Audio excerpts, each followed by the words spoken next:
اہل سنت جو ہیں ہمارے دل میں آل کی محبت بھی ہے اور ہمارے دل میں اصحاب کی محبت بھی، یعنی نبی کے صحابہ سے بھی محبت کرتے ہیں اور نبی کی آل سے بھی محبت کرتے ہیں۔ تو اعلیٰ حضرت یہیں پر ارشاد فرماتے اس بات کو واضح کرتے ہوئے کہ اہل سنت کا ہے بیڑا پار۔ کیا فرماتے ہیں؟ آپ بھی بولو اہل سنت کا ہے بیڑا، سب بولو اہل سنت کا ہے بیڑا۔ ارے کس لیے تمہارا اور میرا بیڑا پار ہے؟ آپ فرماتے ہیں ناؤ ہے، ناؤ اصحاب حضور نجم ہے اور ناؤ ہے عطرت رسول اللہ کی۔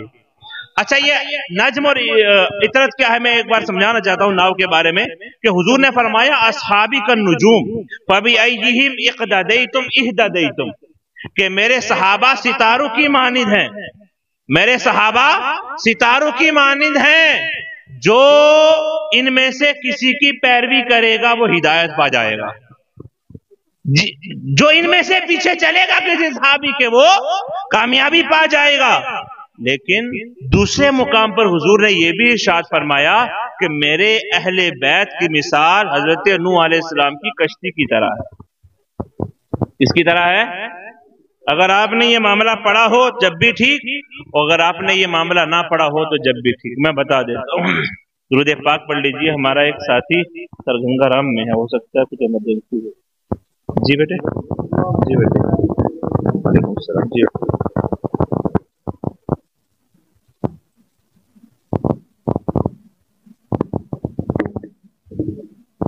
مسجد میں بیٹھے ہیں آپ سب لوگ، میری گزارش ہے، بیٹے کو ایک ہمارا عزیز ہے ان کے بیٹے کو بلڈ کینسر ہو گیا اور سرگنگا رام میں ابھی اس وقت میں بہت ایمرجنسی کنڈیشن میں ہے، وہ کیمو تھراپی اس کی ہو رہی تھی، دعا فرمائے اللہ اس کو شفا یابی عطا۔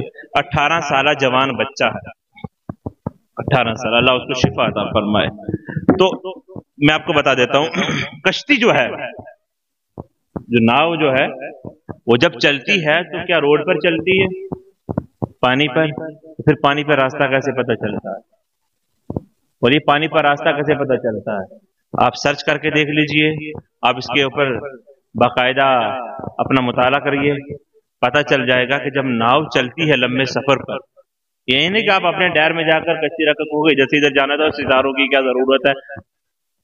جب لمبے سفر پر آپ چلو گے، جب سمندر پار کرنے کی باری آئے گی تو بیچ سمندر میں آپ کو سب برابر دکھے گا، کدھر جانا ہے؟ تو فرماتے اس وقت ستاروں کو دیکھ کر کے منزل پر پہنچا جاتا ہے۔ حضور نے اپنے صحابہ کو ستارہ کہا ہے اور اہل بیت کو ناؤ کہا ہے، اور یہ کہا ہے کہ یہ ناؤ ستاروں کو چل کر اپنی منزل تک پہنچے گی۔ اب جسے منزل پر جانا ہے وہ اس آل کی کشتی پر بیٹھ جائے اور ستاروں کو دیکھ کر جائے۔ یوں اشارہ دے دیا میرے آقا نے کہ کشتی پر سوار تو ہو جاؤ۔ اہل بیت کی کشتی پر کچھ لوگ سوار ہیں اور ان کو بھوت بھی سوار ہے ساتھ میں، وہ بھوت کب ان کو پلٹ دے یہ پتہ نہیں ہے، لیکن ہم لوگ بھوت والی کشتی پر سوار نہیں ہوں گے، اس آل کی کشتی پر سوار ہوں گے جو ستاروں کو دیکھ کر چلے گی۔ وہ ستارے صحابہ ہیں اور ستاروں کو دیکھ کر تم اپنی منزل مقصود تک پہنچ سکتے ہو۔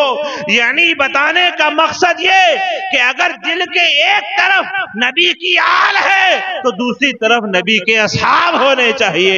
اسی کی طرف میرے امام نے اشارہ کرتے ہوئے فرمایا کہ اہل سنت کا ہے بیڑا پار، ناؤ ہے، نجم ہے۔ بار بار میرے حسان بھائی جو ہیں ان کی باتوں میں جو ہے تھوڑا سا ڈسٹربنس ہو جاتا ہے، یہ میرے بہت عزیز ہیں، یہ میرے ہمیشہ کئی بار میری زبان پر اگر کوئی جملہ مس ہوتا ہے تو مجھے یاد دلا دیتے ہیں۔ اصحاب حضور نجم ہے، وہ پہلے آ جاتا تھا ناؤ ہے عطرت رسول اللہ کی، اصحاب حضور نجم ہے، ناؤ ہے عطرت رسول اللہ کی۔ میرے عزیزوں، میں نے قرآن کی آیت پڑھ کر آپ کو بتایا اللہ کے پیارے حبیب صلی اللہ علیہ وسلم کی آل کی اور اصحاب کی جو محبت اور دوستی ہے یہ کبھی جدا نہیں ہو سکتے، یہ کسی صحابی کو کم نہیں سمجھ سکتے، آپ کسی صحابی کی بے ادبی اور گستاخی نہیں کر سکتے۔ یاد رکھ لیجئے حضور کی سخت وعید ہے، حضور اس سے خفا رہتے ہیں جو حضور کے کسی صحابی کی جو ہے بے ادبی اور گستاخی کرتے ہیں، یہاں تک کہ ابوبکر صدیق رضی اللہ تعالیٰ عنہ کو اور کچھ لوگ حضرت امیر معاویہ رضی اللہ عنہ۔ ایک بات بتائیے، گھر میں ماں باپ ہوں اور ان کے درمیان کوئی معاملہ ہو جائے، مثال دے رہا ہوں بالکل سادہ سی مثال، ان کے درمیان کوئی معاملہ ہو جائے تو آپ اولاد ہو تو ماں کو مارو گے یا باپ کو مارو گے؟ بتائیے بتائیے بتائیے۔ شرعی مسئلہ یہ ہے، میرے حضور نے فرمایا اگر ماں باپ کے درمیان کچھ مذاکرات ہو رہے ہیں کسی بات کو لے کر، اولاد کو حکم یہ ہے کہ وہ خاموش رہے۔ وہ ہمارے سر کے تاج ہیں، جتنے بھی اصحاب رسول ہیں ان کے درمیان کوئی بھی معاملہ ہے، اگر ہم ان کی تعریف بیان نہیں کر رہے ہیں تو ان کی برائی اور غیبت کرنا بھی ہمیں روا نہیں ہے، ہمارے لیے جائز نہیں ہے۔ ہمیں کیا حق بنتا ہے؟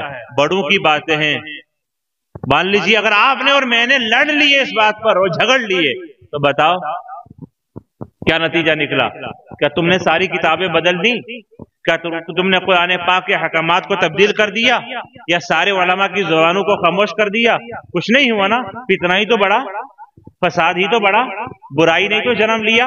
تو اس برائی کو جنم نہ لینے دیں، اس برائی کو بڑھنے نہ دیں، فساد نہ پھیلائیں۔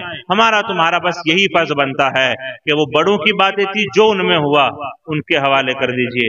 ہم ہیں چھوٹے، ہم ہیں ان کے غلام، غلاموں کو حق ہی نہیں پہنچتا کہ آقا کی بات میں دخل کرے، کوئی حق نہیں پہنچتا ہے۔ اب آپ دونوں کی سیرت کو پڑھیں گے تو آپ کو پتا چل جائے گا کہ ان کی قربانیاں بھی بے مثال ہیں اور ان کا مرتبہ بھی بے مثال ہے، نہ ان کی شان کم ہے نہ ان کی شان کم ہے۔ تو نتیجہ یہ نکلتا ہے جو میں آپ سے پوچھنا چاہتا ہوں، آپ کون سے عقیدے سے ہو؟ کس عقیدے پر قائم رہنے کے لیے آج آپ ارادہ کر رہے ہو اور کس پر تھے اور قیامت تک کس پر رہنا پسند کرو گے؟ نہیں سب بولے، آپ سب بولے، یہ نہیں کہ میں کہہ رہا ہوں، سب بولے کیا؟ ہاں، اہل سنت والجماعت۔ کون سا عقیدہ ہمارا ہے؟ اہل سنت والجماعت، اہل سنت والجماعت ہے اور اسی پر رہیں گے۔ اولیاء کا عقیدہ یہی رہا ہے، غوث پاک کا عقیدہ یہی رہا ہے، خواجہ کا عقیدہ یہی رہا ہے، صابر پاک کا عقیدہ یہی رہا ہے، اعلیٰ حضرت کا عقیدہ یہی ہے، صدر اللہ فاضل کا عقیدہ یہی ہے اور حضور حافظ ملت کا عقیدہ یہی ہے، اور ہمارے یہاں چلے جائیں ہمارے جموں کشمیر میں 1.25 لاکھ عقیدہ یہی ہے۔ اولیاء کی تعلیمات ہی یہی ہیں کہ جو اولیاء کے ساتھ رہے وہ اہل بیت و صحابہ کے بھی ساتھ رہے۔ ایسا نہیں ہو سکتا کہ ہم ولیوں کے ساتھ ہیں اور پھر صحابہ کو چھوڑ رہے ہیں۔ سب کی تعلیمات یہی ہیں کہ ہم لوگ آل کے بھی غلام ہیں اور اصحاب کے بھی۔ بات سمجھ میں آ گئی آپ کو؟ سمجھ میں آ گئی نہ آ گئی؟ یہ مت کہیں کہ وہ فلاں تھے اور وہ فلاں تھے، ہمارے عیب چھپے ہوئے ہیں، یہی بڑی بات ہے۔ ہمارے عیب چھپے ہوئے ہیں، یہی بڑی بات ہے۔ چوراہے پر کھڑے ہو کر سر ننگا کر کے نمازیں چھوڑ کر کے قرآن پڑھنا جانتے نہیں، دین کا مسئلہ پتہ نہیں، اور پھر اس کے باوجود آ کر کے ہم لوگ کہہ دیتے ہیں کہ بھائی صاحب ایسا نہیں ایسا تھا۔ تو تمہیں کسی نے حق دیا کہ تم کہو ایسا نہیں ایسا تھا؟ زبیر بھائی آپ کے حوالے سے یہ بات کہہ کر بات ختم کرو، آپ کے حوالے سے۔ مسئلہ دینے کو کس کا حق ہے؟ مسئلہ بیان کرنے کا یعنی فتویٰ دینے کا کس کو حق ہے بتائیے؟ کوئی بھی مسئلہ بیان کرنا ہو حق صرف مفتی کو پہنچتا ہے فتویٰ دینے کا، اور عالم ہے تو مسئلہ بیان کر سکتا ہے، لیکن کوئی عالم اور مفتی نہیں ہے اس کو مسئلہ بیان کرنے کا حق ہی نہیں ہے۔ فضائل سنیے، آپ اچھی اچھی باتیں ان سے سنیے، نماز روزے کا طریقہ سیکھیے، لیکن اگر کسی کا شرعی حکم دینا ہے تو وہ مفتی کے علاوہ کسی کو حق۔ اب مجھے آپ بتائیں کہ جو لوگ اس بات کا ڈھنڈورا پیٹتے ہیں ان کے پاس کس چیز کی ڈگری ہے، کس چیز کی سند ہے؟ ہاں ان کے پاس ڈپلوما ہو سکتا ہے، کیا ہو سکتا ہے؟ ڈپلوما تو ہو سکتا ہے لیکن ڈگری نہیں ہو سکتی ہے۔ وہ یونیورسٹی کا ڈپلومے لے کر کے آ سکتے ہیں۔ میں واللہ اس بات کو کہتا ہوں، مدرسے کی اگر 10 سال روٹی پانی جو ہے نا، وہ جو پتلی دال ہے وہ پی لی نا تو عقل ٹھکانے آ جائے گی کہ بات ڈپلومے سے نہیں بنتی ہے، بات ایڑیوں کو ان مدرسے کی ان چٹائیوں پر گھسنے سے بنتی ہے۔ اتنی جلدی آسانی سے وہی میں بھی یہ بھی کر دوں گا، میں یہ بھی کر دوں گا۔ اگر تم